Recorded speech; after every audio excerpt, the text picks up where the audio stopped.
अभिषेक इनका सवाल है कि गोयनका गुरुजी कहते थे कि विपश्यना से सुख दुख से मुक्ति प्राप्त होती है, यानी निर्वाणा प्राप्त होता है। ये क्या सही है? साइंटिफिकली इसमें कितना तथ्य है? आपने बहुत ही गहन सवाल उठाया है। विपश्यना से निर्वाणा प्राप्त होता है। निर्वाणा का मतलब क्या ले, इस पर काफी चीजें डिपेंड है। दूसरे एक प्रश्न में के जवाब में मैंने इसका जवाब दिया है। यहां केवल उसके दो अर्थ मैं दोहराऊंगा। इंसान जिंदा है फिर भी वो निर्वाण प्राप्त कर सकता है, यह भी मान्यता है, और इसका मतलब यह है कि वो सुख दुख इन सभी चीजों से मुक्त हो जाए। और निर्वाणा का दूसरा मतलब यह भी है कि मृत्युपरांत वो ऐसी अवस्था में पहुंच जाए जो बुद्धत्व अपने आप को प्राप्त करे। अगर यही बुद्ध तत्वज्ञान न मानने वाला कोई व्यक्ति निर्वाण इस शब्द का उपयोग करता है तो उसका मतलब अलग और निकलता है। मोक्ष का जो मतलब है वही निर्वाण का मतलब उसमें लिया जाता है। हम पहले दो अर्थों से यहां विचार करेंगे, क्योंकि गोयनका जी ने विपश्यना के बारे में कहा है तो बुद्धत्व के अनुसार ही अर्थ हम लेंगे। तो पहला जो अर्थ है कि आज के व्यवहारिक जीवन में व्यक्ति है, इसके बावजूद वो निर्वाण प्राप्त कर सकता है, यानी वो दुख से भी विचलित नहीं होगा। सुख से भी, उसके जीवन में सुख आने के बाद भी उसको बहुत ज्यादा हर्ष नहीं होगा। वो अपनी जीवन के तरफ एक तटस्थ व्यक्ति कर देख पाएगा, एक तटस्थ ऑब्जर्वर कर देख पाएगा। अब इसको निर्वाण भी कहा जाता है, तब इसको योगिक क्वालिटी भी कही जाती है। पर्सनालिटी डेवलपमेंट में इसको फ्लेगमेटिक पर्सनालिटी कही जाती है, कि ऐसे तटस्थ व्यक्ति कि जिसके जीवन में दुख आने के बाद भी वो दुख से विचलित नहीं होता है, दुख से परेशान नहीं होता है, दुख से विभल नहीं होता है। आनंद आए तो भी उससे उसको हर्षोन्माद नहीं होता है। वो आनंद को भी सहजता से स्वीकार सकता है, दुख को भी अपने जीवन में सहजता से स्वीकार सकता है। ऐसी अवस्था में, ऐसी मानसिक अवस्था में पहुंचना, इसको फ्लेगमेटिक क्वालिटी कही गई है पर्सनालिटी डेवलपमेंट में। योगिक क्वालिटी भारतीय अध्यात्म में उसको कहते हैं। और आप कह रहे हो कि गोयनका गुरुजी कहते हैं कि इसके जरिए इस अवस्था में पहुंच सकते हैं, तो ये बात तो सच है। केवल विपश्यना से ही यहां तक पहुंच सकते ऐसा नहीं है। विपश्यना और बाकी भारतीय अनेक मेडिटेशन की धारणा एक जैसी है, उद्देश्य भी एक जैसे हैं। जो मृत्युपरांत उद्देश्य है उसको मैं छोड़ दूं, इंसान जिंदा है तब के जो उद्देश्य है, उन उद्देश्यों में काफी कॉमन चीजें हैं। उनमें से सबसे एक महत्व की कॉमन चीज है जिसके बारे में आपने कहा, सुख दुख से मुक्ति पा लेना जीते वक्त, जिंदा है तभी। संसार में वो व्यक्ति जी रहा है, व्यावहारिक तरीके से सभी व्यवहार करता है, इसके बावजूद अपने आप को मुक्त रखता है। ना ही उस पर कोई सुख का असर होता है, ना ही उस पर कोई दुख का असर होता है, तटस्थता से जीता है। यह अवस्था प्राप्त करने का मतलब निर्वाण प्राप्त करना, मोक्ष प्राप्त करना, फ्लेगमेटिक पर्सनैलिटी प्राप्त करना, योगिक पर्सनैलिटी प्राप्त करना, अलग अलग शब्द इसके लिए उपयोग में लाए जा सकते हैं। और व्यवहारिक जीवन में यह संभव है। केवल विपश्यना के जरिए ही यह संभव है ऐसा नहीं है, अनेक मेडिटेशंस के जरिए यह संभव है। केवल मेडिटेशंस के जरिए ही यह संभव है ऐसा नहीं है, तो सम्मोहन जैसी प्रक्रिया से भी यह संभव है। कोई भी माइंड प्रोग्रामिंग करने की प्रक्रिया से यह संभव है। अब ये दो विरोधाभासी चीजें हो गई। मैंने कहा माइंड प्रोग्रामिंग करने के प्रक्रिया से भी यह संभव है, और विपश्यना में और मेडिटेशन में यह धारणा है कि हमें कोई प्रोग्रामिंग नहीं करना है। हम पहले से शुद्ध हैं, चाहे उसके लिए आत्मा शब्द का उपयोग किया जाता हो या नहीं किया जाता हो। हम पहले से शुद्ध है। ये जीवन में हमने जन्म लेने के बाद में कई गलत चीजें उस पर चढ़ जाती है,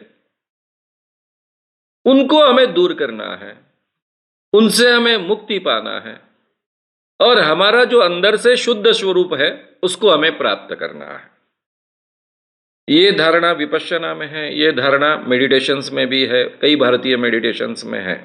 और मैं यहाँ कह रहा हूँ कि माइंड प्रोग्रामिंग यानी आप माइंड को सजेशन देते हो, अपने विचारों के अनुसार उसमें परिवर्तन करते हो, इसके जरिए भी यही संभव है। और जो मैं कहता हूं वो बहुत ही अभ्यास के आधार पर, अनुभव के आधार पर, और मुझे जानकारी है, इसीलिए मैं कह रहा हूं। आध्यात्मिक लोगों को ये बात अच्छी नहीं लगती है। उनको लगता है कि हमारा अध्यात्म इतना महान, इतना बड़ा, और वो इतने छोटे से चीजों के कारण संभव हो, ऐसा कहते हैं तो हम कहीं तो भी अध्यात्म को छोटा बना देते हैं। लेकिन ये संभव है। हालांकि हम जो विपश्यना के जरिए प्राप्त करना चाहते हैं वो केवल विपश्यना करने से नहीं होता है। विपश्यना के साथ में जो धारणाएं हम पालते हैं, हम क्यों भाई विपश्यना कर रहे हैं? हमारा शुद्ध स्वरूप प्राप्त करने के लिए। ये हमारा शुद्ध स्वरूप क्या है? गोयनका जी जो अपने भाषणों से कहते हैं, या फिर बुद्ध तत्वज्ञान जो हमने पढ़ा है, उसके आधार पर हमारे मन में एक धारणा बनती है कि सुख दुख से परे जो पहुंचता है वो बुद्धत्व प्राप्त करता है। तो मुझे सुख दुख के परे पहुंचना है, यानी विपश्यना से, विपश्यना के जरिए मैं अपने आप को पाना चाहता हूं, शुद्ध स्वरूप में पाना चाहता हूं। लेकिन वो शुद्ध स्वरूप कैसा है? तो जो कुछ मुझे गुरुजी ने कहा है या फिर बुद्ध तत्वज्ञान ने कहा है, उस ढंग का व्यक्तित्व, उस ढंग की मानसिक अवस्था मैं पाना चाहता हूं। ये भी जाने अनजाने मेरा प्रोग्रामिंग है। इसलिए ये दोनों कंसेप्ट्स विरोधाभासी है, ऐसा आध्यात्मिक लोगों को लगता है, लेकिन ये फैक्ट नहीं है। ये हमारा माइंड प्रोग्रामिंग है। हम अपने आप को समझाते हैं और व्यक्ति इस ढंग से तटस्थ बन सकता है। उसमें एक क्षमता होती है कि वो अपने आप को सुख दुख से परे कर ले, उस पर इन चीजों का कोई परिणाम ना हो, हर निर्णय वो अपने बुद्धि से ले सके। आध्यात्मिक क्षेत्र में इसको बुद्धि से निर्णय ले सके ऐसा नहीं माना जाता है। जैसे कि धार्मिक परंपरा में आत्मा ये निर्णय लेता ऐसा माना जाता है। बुद्ध की कुछ शाखाएं आत्मा को मानती है, कुछ शाखाएं नहीं मानती है। तो शायद जो आत्मा नहीं मानते हैं वो अपने आप का शुद्ध स्वरूप ये निर्णय लेता है ऐसा कहेंगे। लेकिन सही बात तो यह होती है कि हमारा ब्रेन ये निर्णय लेता है। आपने सवाल ही ऐसा पूछा मुझे कि ये जो मान्यता विपश्यना के साथ में जुड़ी हुई है, जो गोयनका गुरुजी ने कही है, उसके साइंटिफिक मायने क्या होते हैं, इसलिए मैं उसके साइंटिफिक मायने उसके साथ में जोड़ रहा हूं। दोनों को मिक्स करने की कोशिश नहीं कर रहा हूं। केवल उसका जो एक आज तक परंपरागत मतलब है, उसका आज के जमाने में साइंटिफिक तरीके से क्या मतलब हो सकता है, इतना मैं आपके सामने रखने की कोशिश कर रहा हूं। तो यह अवस्था व्यक्ति प्राप्त कर सकता है। इसको साइकोलॉजी की भाषा में डिसोसिएशन कहा जाता है। यानी इंसान ये डिसोसिएशन इस अवस्था तक कर सकता है कि उसके शरीर के साथ में कुछ किया जा रहा है, उसके शरीर के कुछ हिस्से को काटा जा रहा है और वो तटस्थता से देख रहा है कि मेरे शरीर को काटा जा रहा है, इसके बावजूद उसका दुख महसूस ना करे। यहां तक ये डिसोसिएशन संभव है। इसी को अलग शब्दों में मैंने जैसा कहा वैसे निर्वाण भी कहा जाता है, मोक्ष प्राप्ति भी कही जाती है, अगर वो केवल जिंदे व्यक्ति के लिए इसी संसार के बारे में उपयोग में लाया जाता है तो। फिर मैंने आगे के मतलब भी आपको बताया। मृत्युपरांत बुद्धत्व प्राप्त करना, मृत्युपरांत ईश्वर प्राप्ति करना, जन्म मृत्यु के फेरे से मुक्ति पाना, ये मोक्ष प्राप्त करना है, ये सभी काल्पनिक चीजें हैं। इसको कोई भी व्यावहारिक और वैज्ञानिक आधार नहीं है। लेकिन इसी जीवन में इस अवस्था में पहुंचना कि जहां आप पूरी तरह से सभी प्रकार के भावनाओं से मुक्त हो जाए, सुख दुख से मुक्त हो जाए, तटस्थता से अपने और दूसरों के जीवन की ओर आप देख सके, एक योगिक क्वालिटीज प्राप्त कर सके, फ्लेगमेटिक पर्सनैलिटी प्राप्त कर सके, ये संभव है। उसके लिए विपश्यना जैसा मार्ग है, अनेक मेडिटेशंस है, और उसके लिए सम्मोहन जैसा मार्ग भी उतना ही इफेक्टिवली अमल में लाया जा सकता है।